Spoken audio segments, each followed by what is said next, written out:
আসসালামু আলাইকুম। আমার সাথে যে চাচাকে দেখতে পারতেছেন, আসলে প্রকৃত বাঙালি, যিনি প্রতিদিনের বাঙালি। এই চাচা প্রতিদিনের বাঙালি। আসলে গ্রামগঞ্জের এই যে প্রত্যেকটা মানুষ প্রতিদিনের যে একটা নিত্যদিন তাদের পরিশ্রম, তাদের কষ্ট, এই ফসল, এই জীবনধারার যে একটা চেষ্টা, এই প্রতিদিনের যারা বাঙালি তাদের খোঁজ কিন্তু সবাই রাখে না। বছরে হয়তো পহেলা বৈশাখ খুব উদযাপন করে শহরের মানুষ, গ্রামের বিভিন্ন ধনাঢ্য ব্যক্তিরা উদযাপন করে থাকে।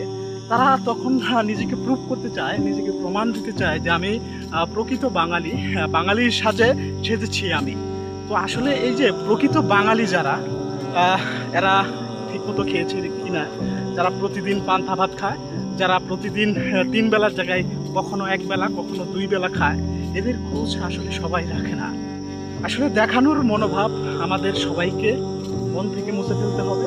প্রকৃত মানুষ হয়ে ওঠার চেষ্টা করতে হবে। যারা প্রকৃতপক্ষে এই প্রকৃত বাঙালি, তাদেরকে সেলুট জানাই। এই চাচাকে আমি সেলুট জানাই।